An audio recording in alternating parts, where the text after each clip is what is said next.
నమస్తే స్వామీజీ. హరే కృష్ణ. స్వామి ఇప్పుడు చాలామంది చదువుకునే చదువు ఒకటి, వాళ్ళు ఎంచుకున్న ఫీల్డ్ ఒకటి, వెళ్తున్న జాబ్ ఒకటి. అంటే దేనికి లింక్ ఎక్కడ లేదు. చాలామంది ఏమంటారంటే నేను ఇంజనీరింగ్ చేసిన వాళ్ళు సాఫ్ట్వేర్లోకి, డాక్టర్ చదివిన వాళ్ళు బైపీసీ చదివిన అంటే ఒక్కొక్క స్కూల్ ఏజ్ నుంచి వాళ్ళు చదువుకుంటూ వచ్చి సబ్జెక్ట్ ఒకటి చదువుకుంటున్నారు. కానీ ఫైనల్గా చూస్తే ఏ బిజినెస్ స్టార్ట్ చేయడము లేదంటే వేరే ఫీల్డ్లోకి వెళ్ళడము జరుగుతుంది. సో వాళ్ళ వర్క్లో మీరు ప్రీవియస్ వీడియోలో చెప్పినట్టు ఫస్ట్ మన ఐడెంటిటీ ఏంటి తెచ్చుకోవాలి, యాక్టివిటీ అనేది స్టార్ట్ చేయాలి, దాంతో వర్క్లో హ్యాపీగా ఉంటారని మీరు చెప్పారు.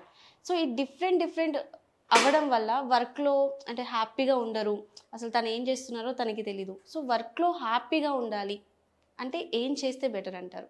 ఇక్కడ ఏంటంటే యాక్చువల్లీ ఇది ప్రెజెంట్గా ఉన్న సిచ్యువేషన్లో ఇది చాలా పెద్ద ప్రాబ్లం.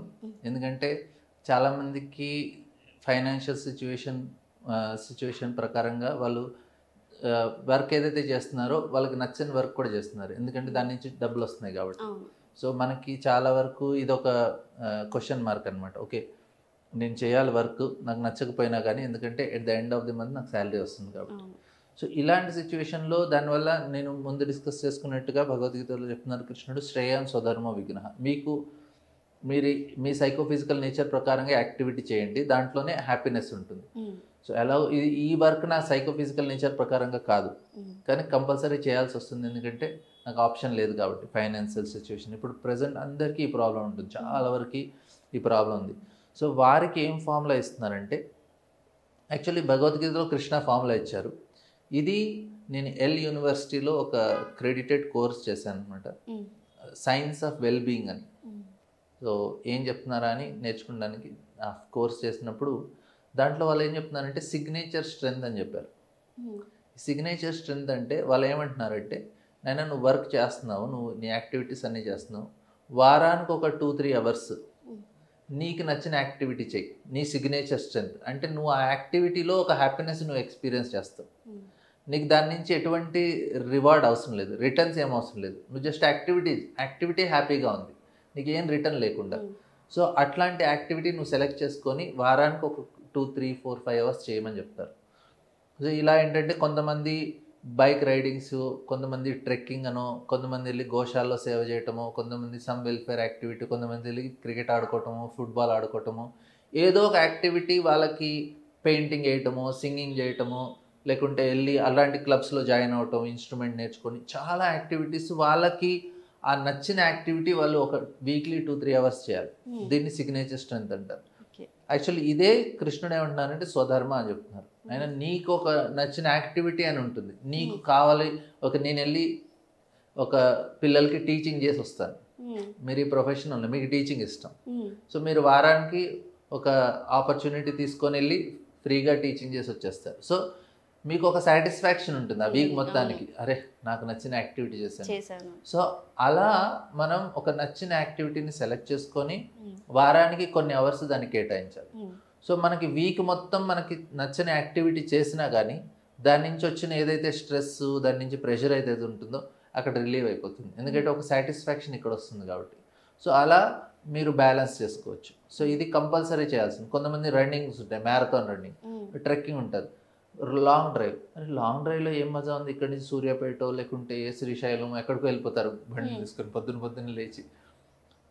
వీక్ మొత్తం వాళ్ళు 7ంటికి లెగుస్తారు, కానీ ఆ సండే మాత్రం వాళ్ళు 4ంటికి లేచి వెళ్ళిపోతారు, ఎందుకంటే యాక్టివిటీలో వాళ్ళకి హ్యాపీనెస్ ఉంటుంది. సో అట్లా మనం ఒక యాక్టివిటీని ఐడెంటిఫై చేసుకోవాలి. ఇంకోటి ఏంటంటే, ఎప్పుడు మనం యాక్టివిటీ చేసేటప్పుడు ఆ నెగిటివిటీని పక్కన పెట్టుకోవాలి.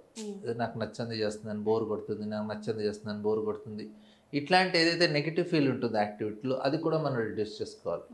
సో మనం కొలీగ్స్తో పాటు బాస్ తోటి, సబార్డినేట్స్ తోటి నెగటివ్ ఫీలింగ్ పెట్టుకుంటే ఆ వర్క్లో మనకి ఎటువంటి ఇంట్రెస్ట్ ఉండదు అప్పుడు, ఎందుకంటే ఆ వర్క్ ఇంకా ప్రెషర్ పెరిగిపోతుంది.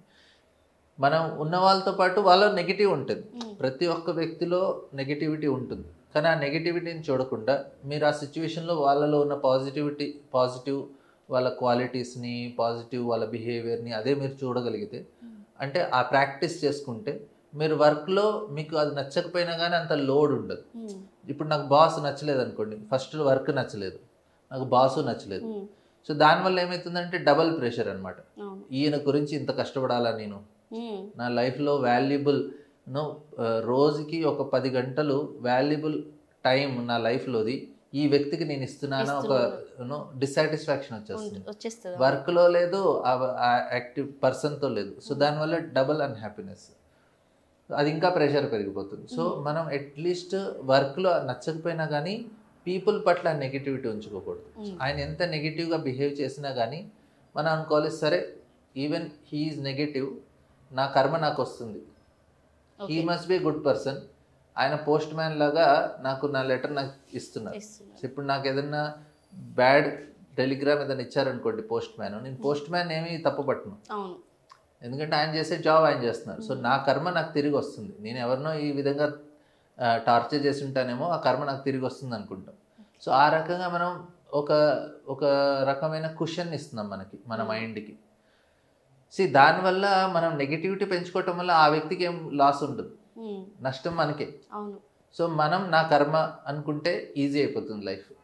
సో దానివల్ల ఏంటంటే ఆ ప్రెషర్ ఉండదు. సబార్డినేట్స్ కూడా, అరే ఇట్లాంటి వాళ్ళు తగిలేరంటారు బాబు, ఒక చెప్పింది పని సరిగ్గా చేయరని.